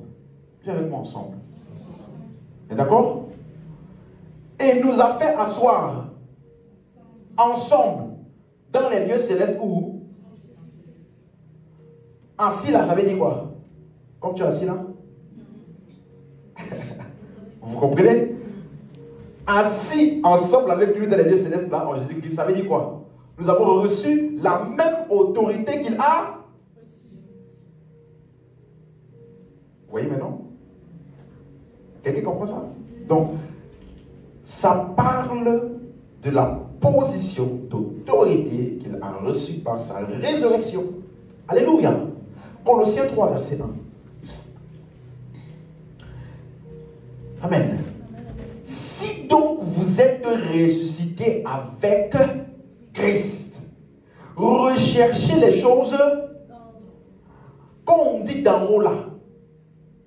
Tu penses peut-être au ciel, là-haut, mais il t'explique là-haut là, c'est où? Où Christ est assis à la droite.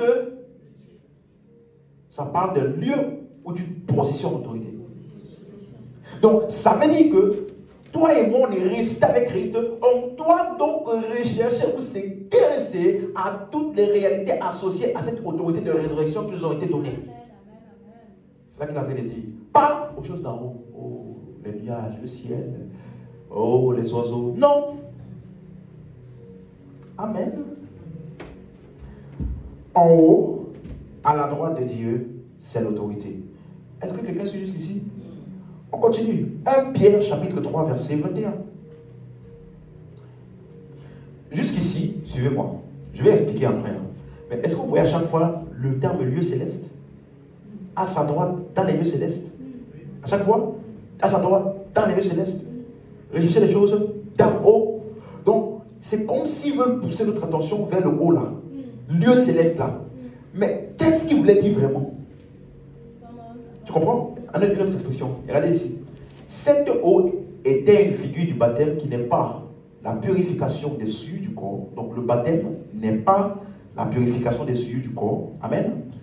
Mais l'engagement d'une bonne conscience envers Dieu et qui maintenant vous sauve, vous aussi, par la Résurrection de Jésus-Christ. Regardez, encore la même chose. Résurrection. La suite. Qui est à la droite de Dieu. Depuis qu'il est allé au ciel, là c'est où? Et que les anges, les autorités, les puissances lui ont été soumis par de quoi? Autorité. Vous voyez? Résurrection à la droite de Dieu, au ciel, autorité.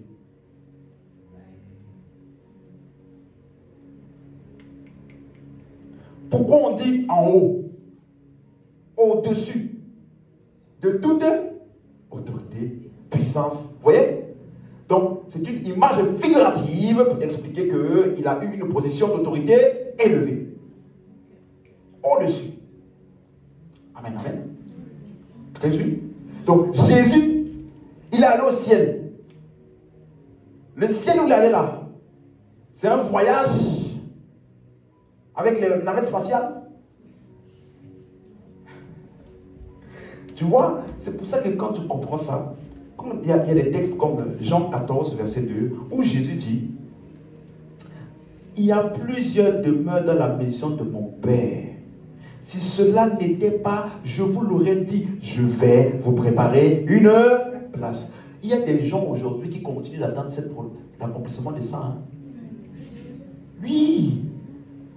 Vous savez, on est sur la terre pour un temps. Jésus, il a dit, je vais vous préparer une place. Et quand il reviendra, il va nous prendre avec lui. Donc, bien aimé, t'es jusqu'à la fin, parce que c'est celui qui persévérera jusqu'à la fin, qui sera sauvé. Je vais vous préparer une place. Parce que dans la maison de mon Père, il y a plusieurs demeures. Ok. Laissons donc le contexte nous expliquer de quoi il parlait. Verset 3. Il a dit, je m'en vais vous préparer quoi? Ok. Lorsque je m'en serai allé et que je vous aurai préparé une place, et je vous prendrai avec moi afin que là où je suis, vous soyez. Donc, la manière par laquelle tu vas savoir qu'il a préparé la place là, c'est comment? C'est quand tu vas voir que là où tu es. Dis amen, dis amen.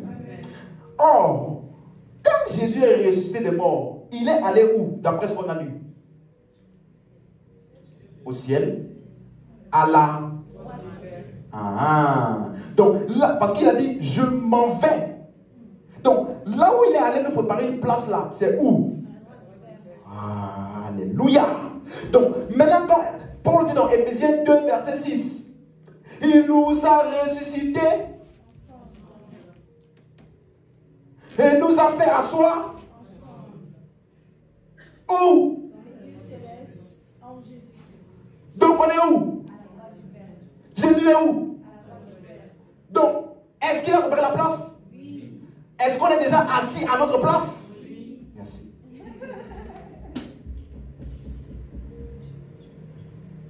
Est-ce que vous comprenez? Quelqu'un comprend? Là où vous êtes, quand j'aurais préparé la place, bien aimé, actuellement là, vous êtes là-bas mes disciples, moi je suis ici. Mais, quand j'aurais préparé la place, vous mes disciples et moi, nous serons au même endroit. Là où vous êtes, là je suis. Et après sa résurrection, quand il a rencontré Marthe, Marthe lui a dit, Maître, où est-ce que vous avez mis mon maître? Et Jésus a dit, ne me touche pas. Je ne suis pas encore allé vers mon Père et votre Père. Ça veut dire que quelque chose a changé. Jusque-là, il les avait appelés mes amis, vous les avez appelés mes serviteurs. Mais après sa résurrection, il a dit là où je vais là, c'est pour que mon Père et moi nous sommes un là. Soit aussi votre partage. Mon Père est votre Père. Mon Dieu est votre. Donc il faut me laisser aller. Parce que quand je vais entrer là-bas, j'ai introduit là-bas pour vous tous. Et donc il nous a restés ensemble et nous a fait asseoir. Asseoir comment? Donc, à la droite du Père. Tu es d'accord? Donc, ça veut dire que Jésus, quand il disait dans la maison de mon Père, il y a plusieurs demeures, je veux préparer une place, il ne parlait pas d'aller construire des bâtiments au ciel. Parce que le nombre de personnes ils ont écrit des livres basés sur ça, je parti au ciel, toi ta maison. Toi ta maison là, comme tu ne fais rien pour Dieu là, ta maison, même échafaudage, il n'y avait pas. Même échafaudage, on n'a pas commis. Pour toi là, non, il connaît le frère. Il fait pour Dieu. Sa maison là, c'est déjà le même niveau du toit. Et les carreaux sont en or, tout, parce que le frère là, il sait Dieu. Sa maison est en or. Toi, continue. Au ciel là, tu seras SDF. Quelqu'un suit? Donc, de quoi Jésus parlait quand il disait plusieurs demeures dans la maison de mon Père, afin que là où je suis, vous soyez aussi. Il parlait simplement de l'autre autorité en Christ. L'autorité que nous allons avoir par sa résurrection. Il va nous donner la même autorité. Voilà pourquoi, revenons dans Jean 14, verset 2. Regardez. Très très fort. Jean 14, verset 2. Plusieurs demeures dans la maison de mon Père. Si cela n'était pas, je vous l'aurais dit, je vais vous préparer une place. Verset 3. Regardez comment c'est puissant. Lorsque je m'en serai allé, je vous aurai préparé une place, je reviendrai, je vous prendrai avec moi, afin que là où je suis, là vous soyez aussi. Ok? Donc si tu as compris ce que j'ai expliqué, afin que là où je serai là, à la droite de Dieu, vous aussi vous y soyez. C'est clair? Maintenant regardez, verset 12. En vérité, je vous le dis, celui qui croit en moi, fera, il fera aussi les œuvres que je fais et il en fera de plus. Ah, pourquoi? Parce que je m'en vais au Père vous préparer une.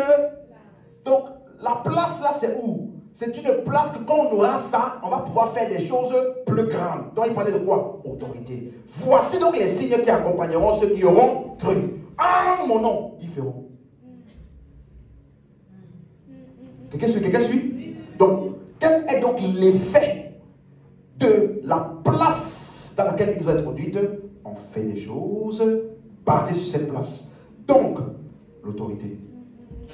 Si tu es d'accord, dis Amen. Vous voyez, je m'en vais au Père. Donc, quand il va aller au Père, là, beaucoup plus de grandes œuvres seront faites.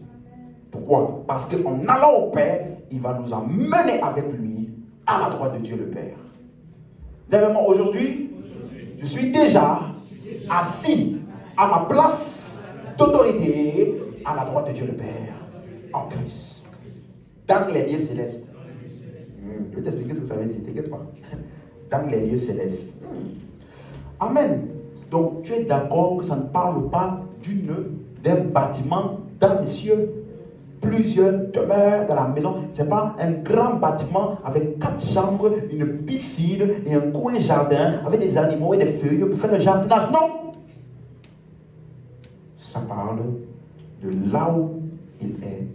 Nous aussi, nous sommes l'autorité en Christ à la droite de Dieu, au-dessus de toute autorité, toute domination, toute dignité, tout nom qui peut se nommer. Amen. Et aujourd'hui, nous sommes où? À la même position d'autorité. Dis Amen. Amen. Donc, voilà pourquoi il y a 5 textes, pour vous aider à comprendre ce terme-là, lieu céleste. D'accord? Je fais une petite parenthèse, un petit détour. Parce que vous allez voir que c'est beaucoup plus utilisé dans Éphésiens. Regardez 5 textes. Éphésiens 1, verset 3.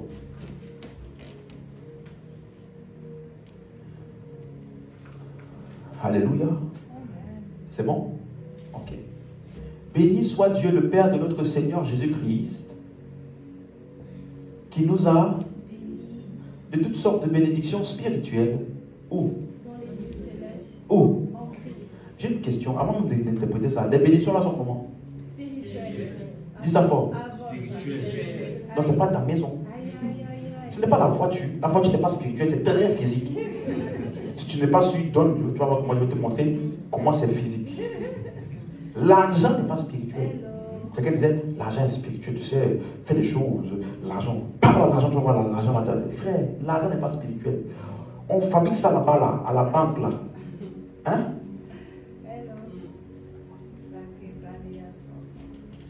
Les bénédictions sont comment? Donc si tu dis que la bénédiction que tu as, c'est parce que tu es en Christ, là, la bénédiction là doit être comment?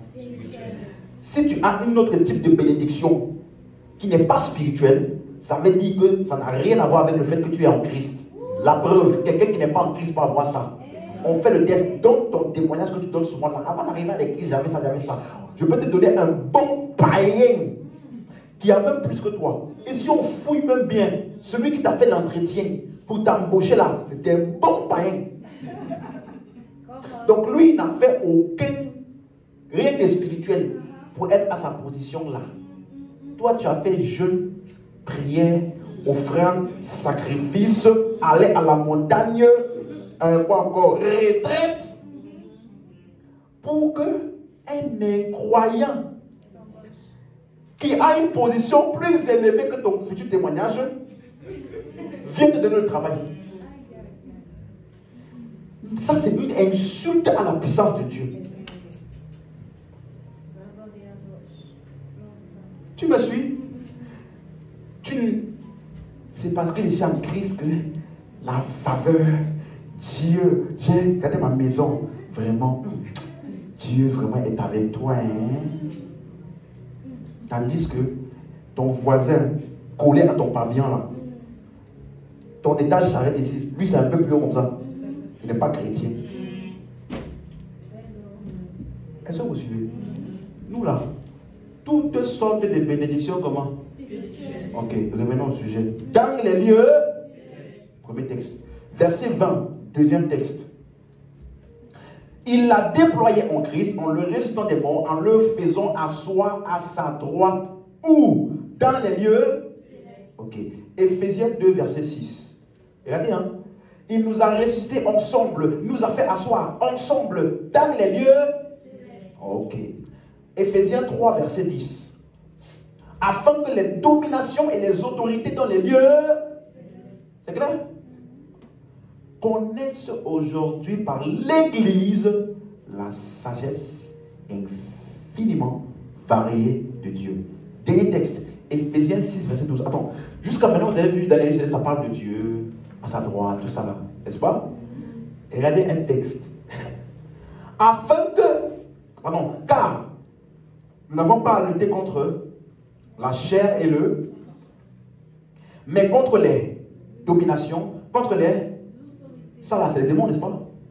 Hein? Ok. Contre les princes de ce monde de ténèbres, contre les esprits méchants où? Dans les lieux célestes. Oui. Avance. Je pensais que le ciel ça parlait de Dieu, là où Dieu est. Non mais pasteur, il y a 3 ciels.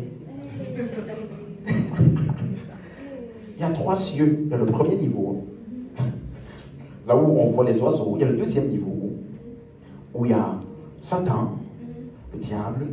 Mais je me suis posé une question. Si tous les démons sont au deuxième niveau, esprit des eaux là, on fait comment? Parce que je me suis posé la question récemment. J'ai dit, mais attends. Ils disent que tous les démons, les ténèbres, tout ça sont au deuxième ciel. Et ils disent bien que c'est au-dessus du premier ciel que nous on voit là. Esprit des eaux, sirène des eaux. Ah, il y a un truc qui cloche. Vous voyez? Non, franchement, je me suis posé la question récemment. J'ai dit, il faut que je demande à un des experts là qui m'explique. Parce que là, bon, ok. Je vais vous expliquer. Tu vas comprendre très très bien. Regarde. Dans chacun des textes que vous allez voir, c'est pour ça que j'aime beaucoup le grec. Ok? Ce n'est pas juste pour montrer qu'on étudie avec le grec. Non.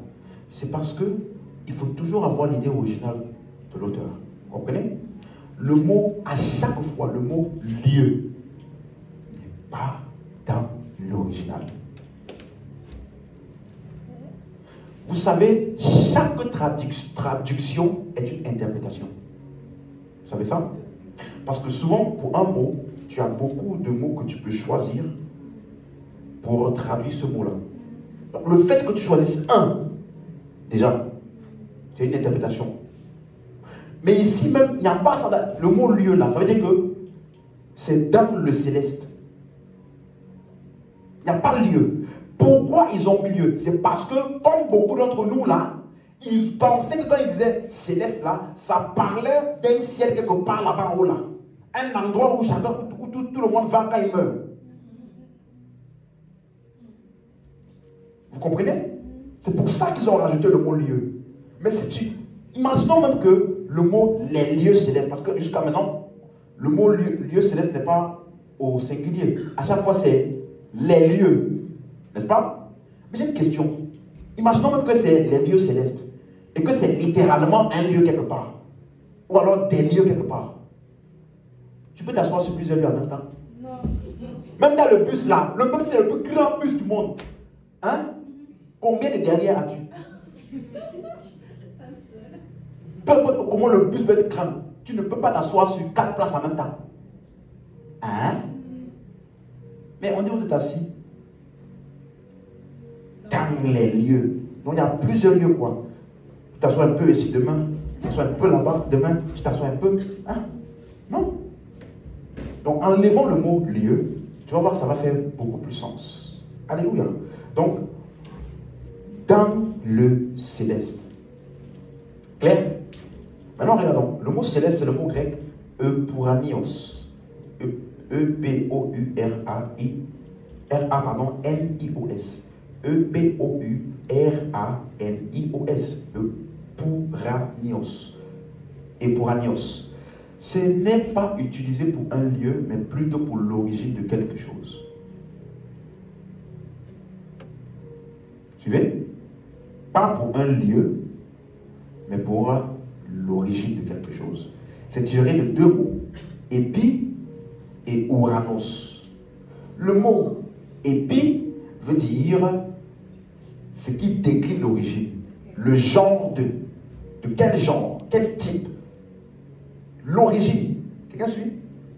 Donc ça veut dire que quand tu vois, c'est un mot là, c'est utilisé pour décrire les choses ou les personnes qui sont non matérielles ou non physiques. Ça ne parle pas d'un lieu géographique que tu peux localiser quelque part. Quelqu'un comprend? Et le mot donc on a vu, et puis le deuxième mot c'est ouranos. Ouranos ne fait pas référence à un endroit qu'on appelle le ciel, quelque part là-bas. Mais ça fait plutôt référence à ce qui est céleste.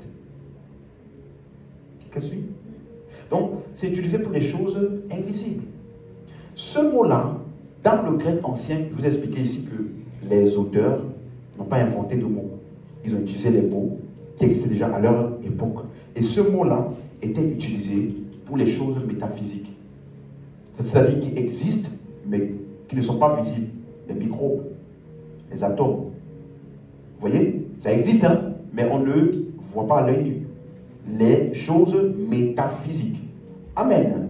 Donc, lorsque tu vois dans les 5 versets qu'on a lus, lieu céleste, en fait, Paul voulait simplement faire comprendre que les choses qu'il a mentionnées ne sont pas physiques. Ne sont pas dans le physique. Vous voyez? Et non pas dans un endroit appelé le ciel quelque part. Amen. Donc, quand on dit Jésus est assis dans le ciel, ou Jésus est allé au ciel, vous voyez? Ça ne veut pas dire que tu dois voir Jésus comme Macron qui est entré dans le Champs-Élysées, il s'est assis, et puis là-bas, il dirige. Non. Ou alors comme le roi de ton village. Non. Jésus, il est roi, mais pas dans le physique, dans le céleste. Vous comprenez un peu ce qu'il est en train d'essayer de... Vous suivez?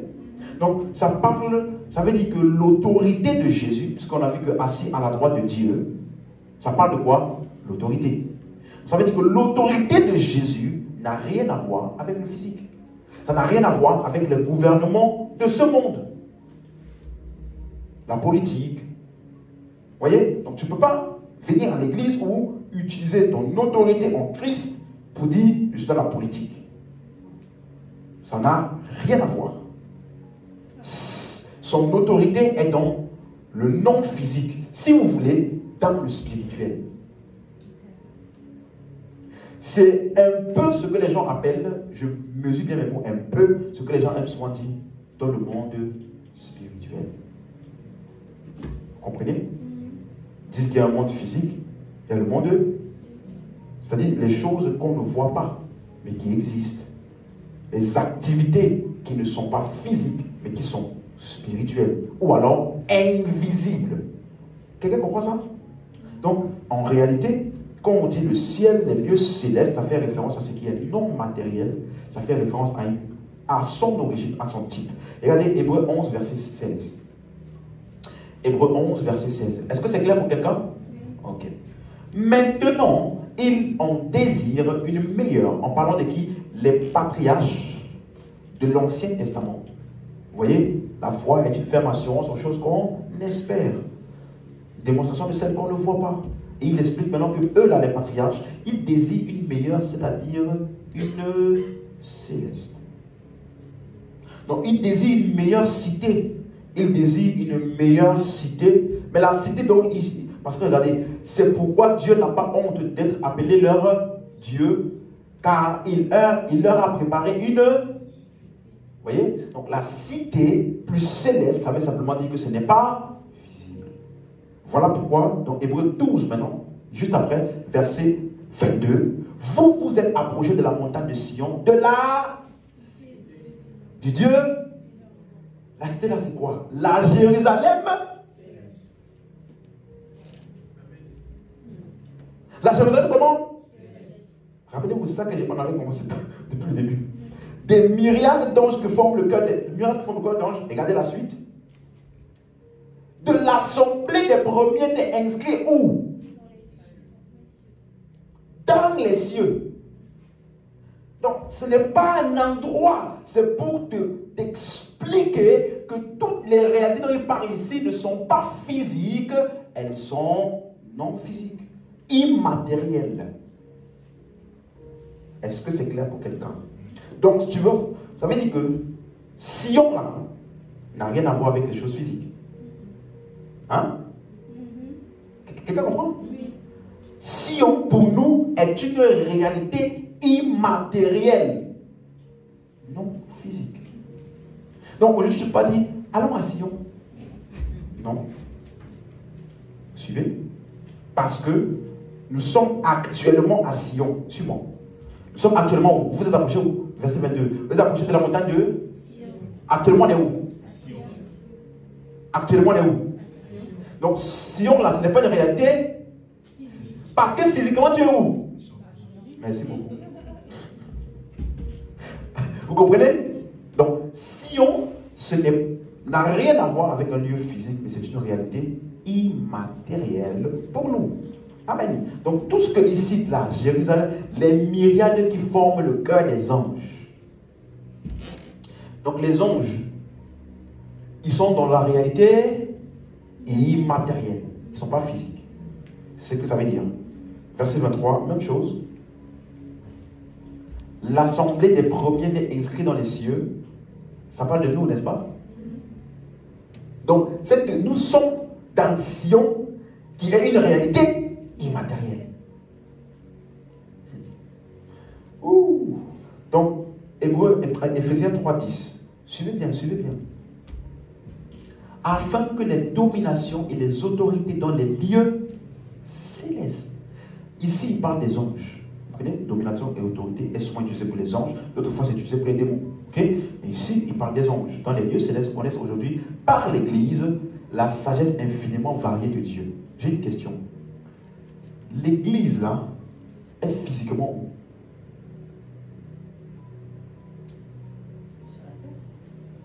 Ok, maintenant. L'Église, c'est qui? C'est nous. Ok. Vous êtes physiquement où? Sur la terre. Tu hésites, tu n'es pas sûr de là où tu es. L'Église est physiquement où? Sur la terre. Ok. Il dit physiquement. Sur la terre. Donc, si les anges doivent apprendre la sagesse infiniment variée de Dieu par nous, ils sont où? Sur la terre. Mais, dans la réalité, Immatériel. Quelqu'un a compris ça? Ça veut dire qu'ici, il peut y avoir des anges, mais ils ne sont pas physiquement. Quelqu'un comprend? Donc, si elle ne veut pas dire là-bas, loin, quelque part, ça veut simplement dire que ce qu'on est en train de décrire n'est pas physique. Ok? Ça ne décrit pas un lieu. Ça décrit la nature, l'origine ou le type de la chose en question. Donc, quand on dit par exemple dans Éphésiens chapitre 6, verset 12, que je vous ai expliqué tout à l'heure, on dit les dominations contre les autorités. Ici, c'est la même chose, mais là maintenant, il parle des démons. Vous comprenez? Contre les princes de ce monde de ténèbres, contre les esprits méchants dans les lieux. Donc, les démons sont où? Dans les lieux? Or, ça veut simplement dire que les démons aussi ne sont pas. Parce que les démons possèdent les gens. Et les gens qui possèdent là sont où? Sur la terre. Donc ils sont où? Mais dans la réalité, immatériel. Quelqu'un comprend? Les anges fonctionnent où? Sur la terre. Mais ils sont invisibles ou dans la réalité immatérielle. Les démons aussi sont où? Sur la terre. Et ils fonctionnent dans la réalité. Est-ce que c'est clair? Vous voyez? Donc, c'est comme ça que Paul explique ça. Les gens aujourd'hui, ils parlent de le monde spirituel. Je comprends. Ok? Mais c'est ça que ça veut dire quand on parle des lieux célestes ou le céleste. Vous comprenez? Ça veut dire que ce dont on parle n'est pas physique. Ça ne donne pas le lieu d'une chose. Ça donne plutôt l'origine ou le type de la chose. Cette nuit-là, c'est une réalité. Il est dans l'île. Ce n'est pas physique. Ce que je suis en train de parler là, il nous a bénis de toutes sortes de bénédictions spirituelles dans les lieux. Donc les bénédictions qu'il nous a données là ne sont pas physiques. On ne voit pas physiquement. Vous suivez? Voilà pourquoi il dit maintenant, marchez selon l'esprit. Afin que les bénédictions que vous avez reçues commencent à affecter votre marche. Donc c'est vos attitudes qui vont rendre physique ce que vous avez reçu. Vous suivez? Tu as reçu le pardon des péchés. Et la Bible dit, comme Christ vous a pardonné, pardonnez aussi. Donc quand tu pardonnes, tu es en train de rendre visible le pardon des péchés. Vous suivez? Ok. Donc, lieu céleste, quand on parle des démons, tout ça là, autorité, domination, ça n'a rien à voir. Alors, rien du tout avec premier ciel, deuxième ciel, troisième ciel. Ils ont posé des théories là. Ils me posent des questions. Hein. Oh non, mais Paul avait dit, je t'ai enlevé jusqu'au troisième ciel. Ok. A-t-il parlé d'un premier ciel? Non. A-t-il parlé d'un deuxième ciel? Non. Donc ton interprétation du premier et deuxième, ça vient d'où? Et Paul est en train de relater une expérience. Pas d'enseigner. Je suis sûr qu'aujourd'hui, là, la tournure que la seule phrase troisième ciel là a pris, Paul regrette. Hey, qui m'a dit de dire ça? Ils ont fait une théorie. D'aucune ça. Premier, deuxième, troisième ciel. Non. Ne parlez pas de ça. D'autres me vont plus loin. L'air. Regardez Éphésiens 2, verset 2.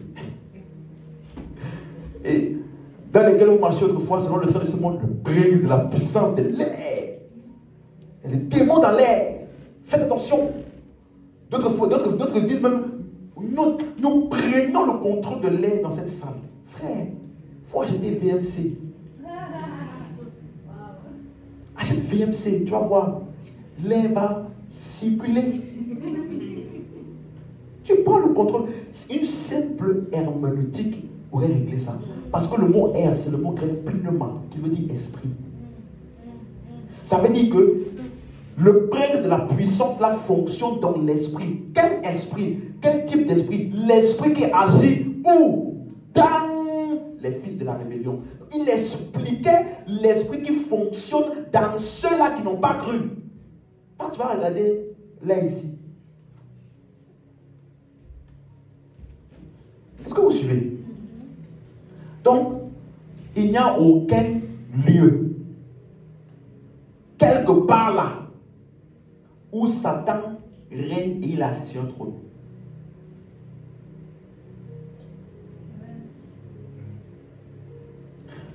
Là où il règne, c'est où? Dans les fils de là. On dit la puissance des ténèbres, le royaume des ténèbres là. N'imagine pas un royaume où Satan est assis. Oh, petit démon, venez, toi, va là-bas, toi. Non! Il n'y a aucun endroit, nulle part, où Satan est assis, il règne. Avec un trône. Non! Dans les fils de la rébellion. Amen. Donc le mot lieu céleste et même le mot esprit méchant dans les lieux célestes, ça parle simplement de ceux qui fonctionnent dans les sphères d'autorité sur la terre ici. Par exemple, les présidents et autres là. Vous voyez, on dit les esprits méchants ou les princes de ce monde de ténèbres. Donc c'est les catégories d'esprits qui sont sur, fonctionnent avec les autorités là, vous voyez, et qui émulquent des lois comme le roi Hérode, comme lorsque Paul, il a chassé le démon, l'esprit de Python dans la fille. On dit les autorités se sont levées et les ont saisis. Vous voyez, il y a des esprits qui fonctionnent avec les autorités parce qu'ils ne sont pas croyants. Voilà pourquoi on doit prier pour nos autorités pour qu'elles puissent être sauvées. Amen. Hébreux 3, verset 1. Est-ce que c'est clair pour quelqu'un? Hébreux 3, verset 1. C'est pourquoi, frères saints, qui n'avaient pas à la vocation, comment? Céleste. D'autres versions disent l'appel. Vous suivez? Considérez l'apôtre et souvent sacrificateur de la foi que nous professons. Donc, ça veut dire que notre appel est comment aussi? Non matériel, non physique. On ne peut pas dire, moi, je vais devenir le plus grand acteur du monde. Et puis, si j'avais ça, mon appel. L'appel là est céleste. Non physique. Ah non, moi, je vais être le plus grand footballeur du monde. Ce n'est pas un appel. En tout cas, notre appel est céleste. Donc, nous interagissons et nous communiquons dans notre appel les choses célestes. Dis Amen. C'est clair? Un autre texte, donc, Hébreux 11, verset 10. Est-ce que c'est clair pour quelqu'un? Voyez, on dit qu'Abraham, Hébreux 11, verset 10, il attendait une cité. C'est ça qu'on dit. Il attendait une cité qui a de solides fondements, celle dont Dieu est l'architecte et le constructeur. C'est pour ça que dans Hébreux 12, on a dit quoi? Cité du Dieu vivant. La cité, elle est comment? Céleste. Pas physique. Tu me suis? Donc, si tu as construit un bâtiment, le bâtiment là, c'est pour toi, c'est pour vous. Ce que Dieu construit, ce sont des hommes. Dis Amen. Est-ce que c'est clair? Donc la cité céleste, ou la Jérusalem céleste, ou Sion, c'est ce qu'on appelle aujourd'hui en Christ. La cité du Dieu vivant. Ça ne parle pas d'un endroit au ciel quelque part, où quand tu meurs, tu voyages, on te met là-bas. Non. Alléluia. Est-ce que ça fait sens pour quelqu'un tout ce que j'ai dit là? On est en train d'atterrir. Hébreux 12, verset 22. Vous vous êtes approchés de la montagne de Sion, de la cité du Dieu vivant, de la Jérusalem céleste. On a vu que Sion parle de l'autorité en Christ. Hein? Or, s'il dit que Sion, c'est cité du Dieu vivant et Jérusalem céleste, ça veut donc dire que notre autorité n'est pas... Dis amen à ça. Parce qu'on a dit qu'on n'attend pas de toi que tu marches avec un fusil ou que tu vas y faire la muscu et après que tu viens dire j'utilise mon autorité au nom de Jésus et tu donnes une bien gifle là. Bam! C'est pour par l'autorité du nom de Jésus. Non. Ce n'est pas physique. Amen. Verset 23. De l'assemblée des premiers-nés inscrits dans les cieux. Amen. Donc ça veut dire que l'église qui est Sion est-elle matérielle ou non matérielle? est-elle physique ou non physique? Bien évidemment, il y a des endroits où on dit l'église en parlant du rassemblement physique, n'est-ce pas? Mais la réalité de l'église, où les personnes qui sont appelées église ne sont pas physiques. C'est pourquoi on peut avoir un rassemblement comme ça, et il y a des non-croyants qui sont là. Ils sont dans l'église physique, mais ne sont pas à Sion. Ils ne sont pas dans l'église de Christ. Donc, ceux qui sont de l'église de Christ là, ce n'est pas physique. Ce n'est pas un lieu physique. C'est immatériel. Amen. Donc, ça veut dire que le corps de Christ, l'église de Christ, si tu es dans le corps de Christ, est-ce que tu es matériel ou non matériel? Non matériel. Céleste ou physique? Céleste. Si tu es assis dans le céleste, es-tu céleste ou physique? Céleste. Mais tu es physiquement où? Sur terre. Hein? Sur terre. Vous voyez? C'est pour cela que tout ce qu'il a cité là, je vais te poser des questions. Regardez, revenons au verset 22. La montagne de Sion, physique ou non physique? Non physique. Ok. C'était du Dieu vivant, même chose. Jérusalem céleste, même chose, n'est-ce pas? Ok. Les myriades qui forment le cœur des anges, physique ou spirituel? Spirituel. Mais les anges là, ils sont censés servir qui? Les hommes. Les hommes là sont où? Sur la terre. Donc, bien qu'ils sont célestes, ils fonctionnent où? Sur la terre. Tout ce qu'il va citer là, tout est sur la terre. Hein. Regardez, verset 23. L'assemblée des premiers-nés inscrits dans les cieux, les premiers-nés ou l'église de Christ là, ils sont où? Sur la terre. Hein? Sur la terre. Vous êtes d'accord? Ok. Tu juges qui est le Dieu de tous. Attendez, ça là, je vais répondre après. Hein? Le juge qui est Dieu là, on va voir il est où. Des esprits des justes parvenus à la perfection. C'est-à-dire ceux qui ont été justifiés par Christ là, ils sont où?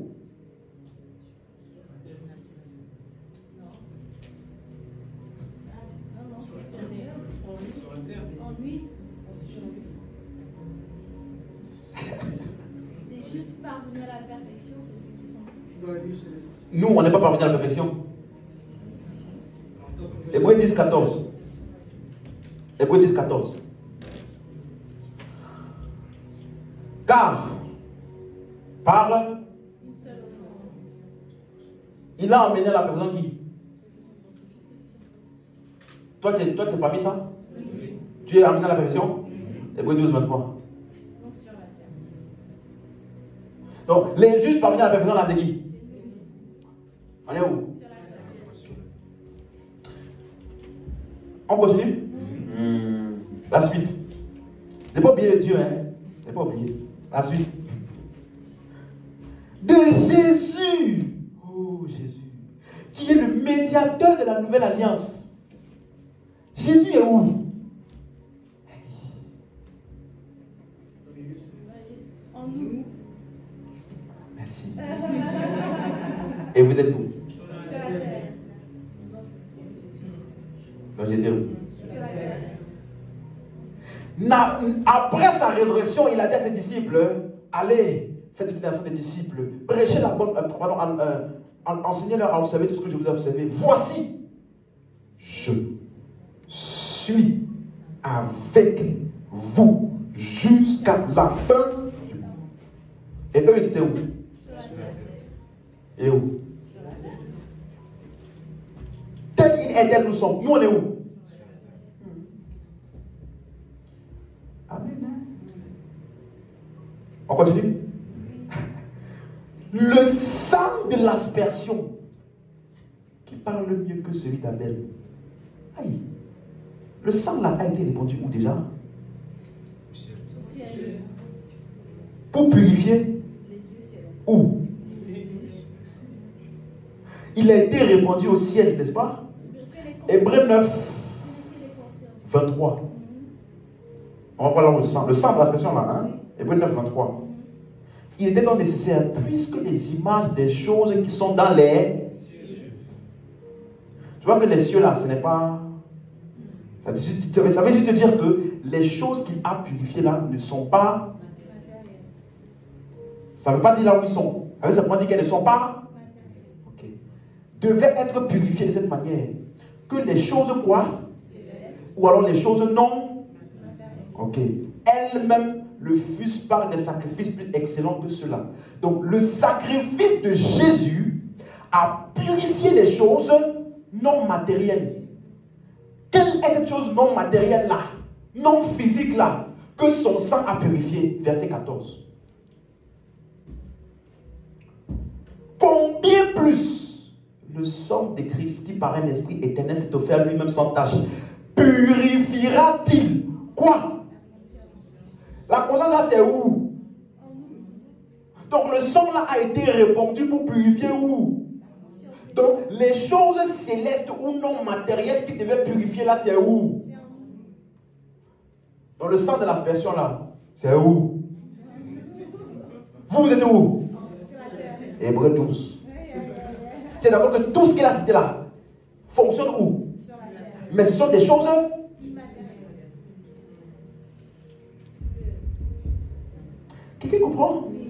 Donc, quand tu vois le ciel ou céleste, ça ne parle pas d'un lieu. Ça veut dire que la chose dont on est en train de décrire n'est pas physique. Les démons, c'est utilisé pour les démons, ils ne sont pas physiques. Les anges ne sont pas physiques. L'esprit des justes n'est pas physique. Vous comprenez? Notre esprit là, des justes parvenus à la perfection, on n'est pas physique. Mais, il fonctionne où? C'est la terre. Donc, verset 23, dernier point. Ouh, Dieu, le juge qui est le Dieu de tous, lui il est où? En nous, sur la terre. En nous? Oui. Tu es persuadé de ça? Oui. Qu'il est ici sur la terre? En nous. Amen. Est-ce que c'est clair pour tout le monde? Donc, on a fini pour aujourd'hui. Ouh. On a fini. Tu n'es pas... Est-ce que c'est clair? Tout est clair? Donc, Sion, Jérusalem céleste, esprit des justes, les cieux, les choses célestes, notre autorité, assis à la droite de Dieu, dans les lieux célestes. Qu'est-ce qu'il voulait dire par tout ça? Il voulait simplement dire que après sa résurrection ou par sa résurrection, il nous a conféré une place d'autorité au-dessus de toute autorité, domination et autres là, mais que cette autorité ou ce royaume-là n'est pas physique. Amen. Donc les entités aussi avec lesquelles nous interagissons ne sont pas, nous n'avons pas à lutter contre la chair et le sang. Vous me suivez? C'est pourquoi il dit 2 Corinthiens 10, verset 3. On peut se lever, pardon. 2 Corinthiens 10, verset 3. Alléluia. Si nous marchons dans la chair, nous ne combattons pas selon la chair. En d'autres termes, si nous sommes physiquement sur la terre, nous ne combattons pas selon les types de combats de la terre. Ça veut dire que notre combat à nous, ce n'est pas avec des armes, ce n'est pas comme en Russie ou en Ukraine. Non, ça n'a rien à voir. Le combat là, verset 4, les armes avec lesquelles nous combattons ne sont pas charnelles ou physiques. Elles sont puissantes par la vertu de Dieu pour renverser quoi? Verset 5. Nous renversons les physiques. Les physiques, c'est quoi? Non physique. Comprenez? Donc, nous, on interagit avec les entités non physiques. Amen. C'est ça, Sion. Et c'est aussi comme ça que nous sommes délivrés. Dis avec moi, je suis délivré. Je suis sur la montagne de Sion. Je suis sur la montagne de Sion. J'ai la délivrance. Je suis saint. Je suis héritier. J'ai un héritage. Jésus-Christ m'a délivré et donc m'a accordé le pardon et la rémission des péchés. Et aujourd'hui, je suis à Sion, qui n'est pas une réalité physique, mais qui est une réalité spirituelle. Amen. Alléluia.